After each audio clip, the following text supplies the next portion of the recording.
Hello friends, welcome back to RGM online classes. RGM education YouTube চ্যানেলের আরও একটি গুরুত্বপূর্ণ ক্লাসে তোমাদের সকলকে জানাই আরও একবার স্বাগত। তো তোমাদের প্রত্যেকেরই কিন্তু প্রাইমারি ইন্টারভিউ আসতে চলেছে। প্রাইমারি ইন্টারভিউর ফর্ম ফিল আপ অলরেডি শুরু হয়ে গেছে। সেখানে কি কি ডকুমেন্টস দিতে হবে, কিভাবে ফর্ম ফিল আপ করতে হবে, সেগুলো নিয়ে তোমাদেরকে একটা ভিডিও কিন্তু অলরেডি দিয়েছি। তো আজকে একটা খুবই কমন কোয়েশ্চেন, যেই কমন কোয়েশ্চেনটা প্রাইমারি ইন্টারভিউয়ের বিভিন্ন ইন্টারভিউয়ারদেরকে এর আগে ধরা হয়েছে, যারা ইন্টারভিউ দিতে গেছেন তাদেরকে ধরা হয়েছে। তো তার মধ্যে আজকে সেই টপিকটা রেখেছে, সেটা হচ্ছে হবি। অর্থাৎ যে তোমার জীবনের হবি কি। হবি তো থাকে আমাদের প্রত্যেকেরই, যে পড়াশোনা লেখাপড়া এগুলোর পাশাপাশি, কেরিয়ারের পাশাপাশি প্রত্যেকের একটা করে কিন্তু হবি থাকে। তো সেই হবি নিয়ে কিন্তু অনেক সময় কোয়েশ্চেন করা হয়। তো সেটা নিয়েই একটা টপিক আমরা ডিসকাস করব আজকে, হবি কোয়েশ্চেনের উত্তর কিভাবে দিতে হবে এবং এই কোয়েশ্চেনগুলো করার পেছনে ইন্টারভিউয়ার যারা থাকছেন তাদের উদ্দেশ্য কি তোমাকে এই প্রশ্নগুলো করার। ঠিক আছে? তো দেখো, প্রথমে জিজ্ঞাসা করতে পারে যে আপনার কোনো হবি আছে। তো উত্তর কি দিতে পারো যে হ্যাঁ, প্রত্যেকেরই হবি থাকে, কিন্তু সেই জন্য উত্তরটা অবশ্যই পজিটিভ হবে। আমার প্রধান হবি হলো বই পড়া এবং ফটোগ্রাফি। অর্থাৎ এখানে দুটো আমি হবির কথা বলেছি।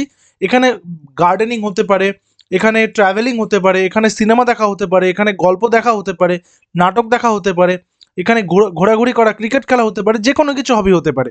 তো প্রত্যেকে সেই হবিগুলো, নিজের নিজের হবি যেগুলো রয়েছে সেখানে সেটাই বলবে, কিন্তু আমি একটা জাস্ট টপিককে তুলে ধরেছি এবং কিভাবে সেই হবি থেকে প্রশ্নগুলো করলে সেটাকে কাউন্টার করবে, সেগুলোকে ডিসকাস করবে, সেটা বলে দিচ্ছি।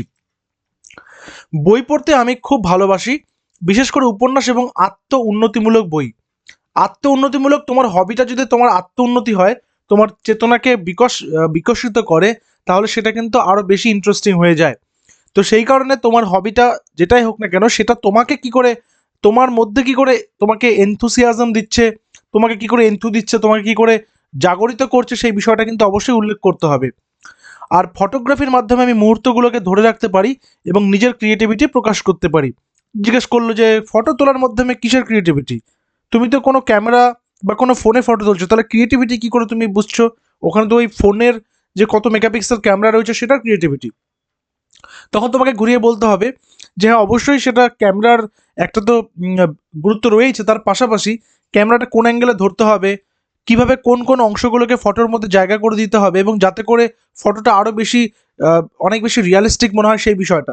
তাহলে এখানেই কিন্তু ক্রিয়েটিভিটিটা প্রকাশ পাবে। এইভাবে, অর্থাৎ তুমি যেটা অ্যান্সার করছো, তোমার অ্যান্সারে কিন্তু কাউন্টার কোয়েশ্চেন করবে, তখন সেখানে কিন্তু তোমাকে রেডি থাকতে হবে। সেটা হতে পারে গার্ডেনিং। বলছে গার্ডেনিং তো এখন প্রত্যেকেই করে, বিশেষ করে যখন শীতকাল এখন। তো তুমি গার্ডেনিং এর কোয়েশ্চেন করছো।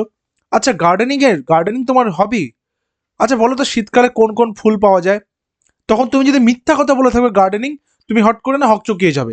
তখন তুমি যদি গার্ডেনিং সত্যি তোমার হবি হয়, তুমি তখন বলতে পারবে ডালিয়া, চন্দ্রমল্লিকা, ক্যামেলিয়া, আরো যেগুলো যেগুলো গাঁদা, যেগুলো যেগুলো আরো ফুলের নাম রয়েছে সেগুলো তুমি বলতে পারবে। ক্রিকেট তোমার হবি। হট করে তোমাকে জিজ্ঞাসা করলো, যেহেতু recently women's cricket world cup জিতেছে ইন্ডিয়া, তোমাকে সেখান থেকে একটা কোয়েশ্চেন জিজ্ঞাসা করে দিল যে এবার বলো তো, যে ওমেন্স ক্রিকেট ওয়ার্ল্ড কাপের ফাইনালে প্লেয়ার অফ দ্য ম্যাচ কে হয়েছিল? তুমি যদি না দেখে থাকো, তুমি যদি এমনি বলে দাও ক্রিকেট আমার হবি, তুমি তখন বলতে পারবে না, তখন সেটা কিন্তু নেগেটিভ যাবে। তো তুমি যেটা হবি বলছো, মেক শিওর যে সেটা সম্পর্কে তুমি মোটামুটিভাবে একটা তথ্য রেডি করেছো এবং তোমাকে কাউন্টার কোয়েশ্চেন করলে তুমি সেগুলো বলতে পারছো। ঠিক আছে? আচ্ছা, এবার আপনার হবি কিভাবে আপনার ব্যক্তিত্বকে প্রভাবিত করেছে? তোমার গার্ডেনিংটা তোমার ব্যক্তিত্বকে কিভাবে প্রভাবিত করলো? আমি আগে বই পড়াটা বলে দিই। বলেছে বই পড়ার মাধ্যমে আমার জ্ঞান বৃদ্ধি পেয়েছে, দৃষ্টিভঙ্গি প্রসারিত হয়েছে। অন্যদিকে ফটোগ্রাফি আমাকে পেশেন্ট বানিয়েছে। এখানে পেশেন্ট মানে রোগী নয়, মানে ধীর স্থির বানিয়েছে, চেষ্টা করবে বাংলাতেই বলার, সৃজনশীল বানিয়েছে এবং বিস্তারিত বিষয়ে মনোযোগী হতে শিখিয়েছে। এই দুটি হবি আমাকে ব্যালেন্সড এবং মাল্টি ট্যালেন্টেড হতে সাহায্য করেছে। এই শব্দগুলো ব্যবহার করেছি ইচ্ছা করেই, যাতে করে এগুলো থেকে আমাকে কোয়েশ্চেন করে। এই শব্দগুলো দেখো, মনে রাখতে হবে, ইন্টারভিউ তুমি যে দিচ্ছ, তোমার শব্দ চয়নটাই কিন্তু হবে যে তোমাকে পরবর্তীতে কাউন্টার কোয়েশ্চেন কি করা হচ্ছে। ঠিক আছে? তো এই দুটো হবি হচ্ছে, আমি যখনই বলবো মাল্টি ট্যালেন্টেড, আচ্ছা তার মানে আপনি নিজেকে মাল্টি ট্যালেন্টেড মনে করছেন, আপনার মধ্যে আর কি কি ট্যালেন্ট আছে, তখন আমি চেষ্টা করবো ইন্টারভিউয়ারদেরকে আমার যেগুলো স্ট্রং জোন সেগুলোর দিকে ডাইভার্ট করা, যাতে করে সেখান থেকে আমাকে প্রশ্ন করা হয়। বুঝতে পেরেছো? মানে এটা হচ্ছে একটা ট্রিক বলতে পারো। তবে তোমার প্রশ্নের উত্তরে যেন এমন কোনো শব্দ ব্যবহার না হয় যেটাতে তুমি কমফোর্টেবল নয়, পরে দেখা গেলো তোমার সেখানেই প্রবলেম হয়ে যাচ্ছে। ওকে? এবার মনে করো গার্ডেনিং তোমাকে কি করে তোমার ব্যক্তিত্বকে প্রভাবিত করছে।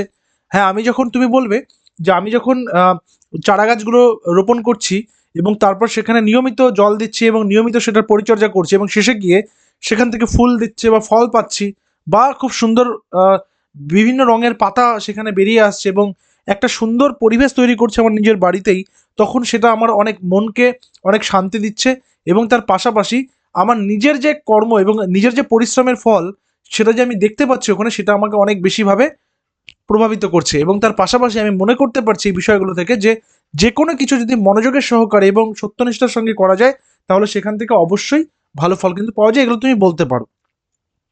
অর্থাৎ আমি বলতে চাইছি যে তুমি যেই হবিটা বলবে সেটা তোমার ব্যক্তিত্বকে কিভাবে প্রভাবিত করছে সেই বিষয়টা কেন তুমি যেন বলতে পারো, ঠিক আছে? এরপরে কি আছে, আপনি কি আপনার হবি নিয়ে কোনো প্রজেক্ট বা অ্যাচিভমেন্ট করেছেন? আমাকে একদিন আমার এক ছাত্র প্রশ্ন করেছিল যে স্যার, আমরা তো সবাই আমাদের কেরিয়ার নিয়ে কথা বলি যে আমাদের ভবিষ্যৎ কি হবে, কেরিয়ার কি হবে না হবে, কিন্তু আমাদের অ্যাকচুয়ালি হবি কি এবং হবি নিয়ে আমরা প্রতিদিন কতটুকু করতে পারছি বা প্রতিদিন আমরা সেই হবি নিয়ে কতটুকু ভাবতে পারছি বা আমার যে জীবনের লক্ষ্য আছে বা আমার যেটা শখ আছে সেটাকে আমি কতটুকু পরিপূর্ণ করতে পারছি। সেদিন তার সেই প্রশ্নের উত্তর আমার কাছে ছিল না, আমি পরবর্তীকালে তার সাথে কমিউনিকেট করি, তার সঙ্গে বিষয়গুলো শেয়ার করি, কথা বলি। কিন্তু এই ধরনের প্রশ্ন কিন্তু আচমকাই আসতে পারে যে আপনি যে হবি আপনি এটা ঠিক করছেন, এটা নিয়ে আপনি কখনো কোনো প্রজেক্ট করেছেন বা অ্যাচিভমেন্ট করেছেন? আমি এখানে আগে এটা বলে নিই। বলছি হ্যাঁ, আমি আমার ফটোগ্রাফি স্কিলকে কাজে লাগিয়ে কলেজের বার্ষিক ফটো কন্টেস্টে প্রথম পুরস্কার জিতেছি।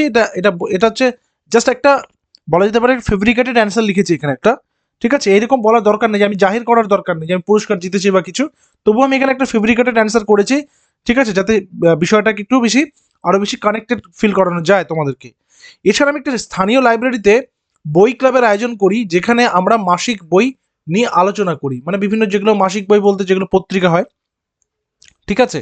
বা আমি বলতে পারি যে হ্যাঁ, অবশ্যই আমি আমাদের যে শহরে যে জেলা ফুল মেলা হয়েছিল, সেই জেলা ফুল মেলা বা যেটা বই মেলা যেটা হয়েছিল, আমি সেখানে যাই এবং সেখানে আমার যে বাড়ির যে বাগানে আমি যে ফুলগুলোকে পরিচর্যা করছি সেগুলোকে নিয়ে সেখানে এক্সিবিশন করেছি, ঠিক আছে? এবং অনেক মানুষের সাথে আমার আলাপ হয়েছে সেখানে, তারা আমার গাছগুলো সম্পর্কে জানতে চেয়েছেন এবং তার পাশাপাশি আমাকে তারা অনেক প্রশংসা করেছেন সেই বিষয়গুলো নিয়ে এবং আমি আরও বাকিদের থেকে আরও নতুন কিছু জানতে পেরেছি। এটা হচ্ছে গার্ডেনিংয়ের ব্যাপারটা আমি বললাম, ঠিক আছে?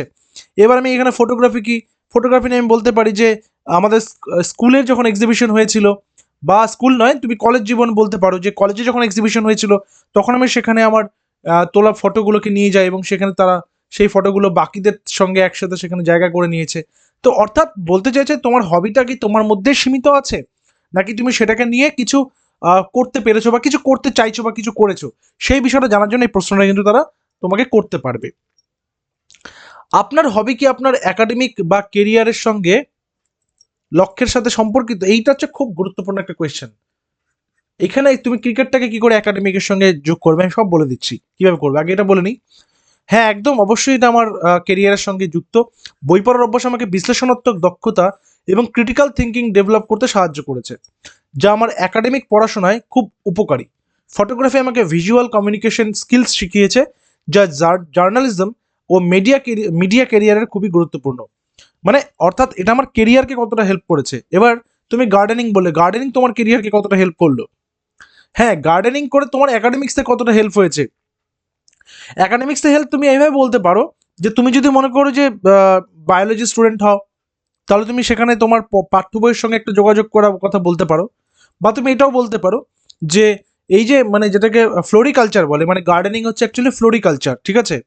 ওই যে তুমি ফ্লোরিকালচারের কথা তুমি সেখানে বলছো, যে বলবে যে হ্যাঁ আমি যখন এগুলো করছি এবং তার পাশাপাশি আমি যখন ফ্লোরিকালচারটা পড়েছি তখন সেই দুটো বিষয়কে আমার একসঙ্গে ম্যাচ করে পড়তে খুব সুবিধা হয়েছে।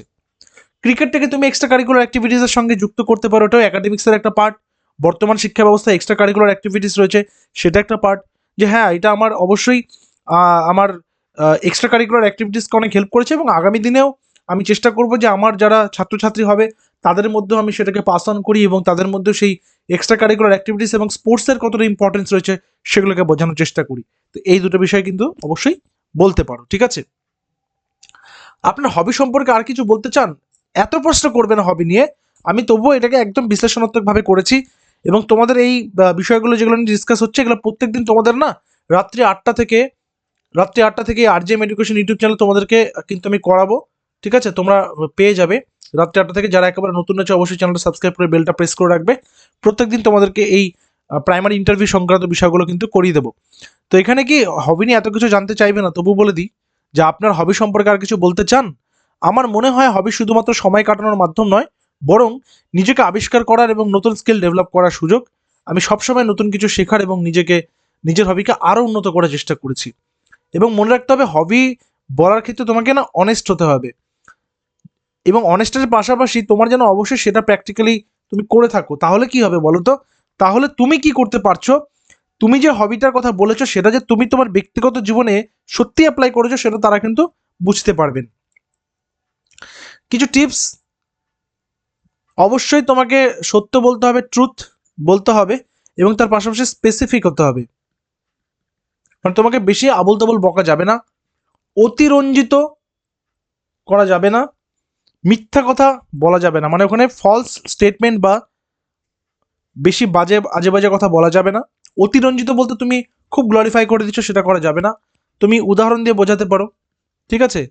বিনয়ী হতে হবে অবশ্যই উত্তরটা দেওয়ার সময়, আত্মবিশ্বাসী থাকুন। এগুলো নিয়ে তো এর আগে আলোচনা করেছি কিভাবে আত্মবিশ্বাসী থাকতে হয় না হয়, ঠিক আছে। আশা করা যায় যে এগুলো ইন্টারভিউতে হেল্প করবে। হবি বিষয়ে কার কার কোনো জিজ্ঞাসা থাকলে অবশ্যই কমেন্ট সেকশনে জানাবে। আর ইন্টারভিউর ব্যাপারে আর কোনো ক্লাসেস কোনো দরকার হলে সেটাও অবশ্যই কমেন্ট সেকশনে জানাবে, ঠিক আছে। তো দেখা হচ্ছে আবার পরবর্তী ক্লাসে। Till then, stay connected with RGM education YouTube channel. Thank you very much.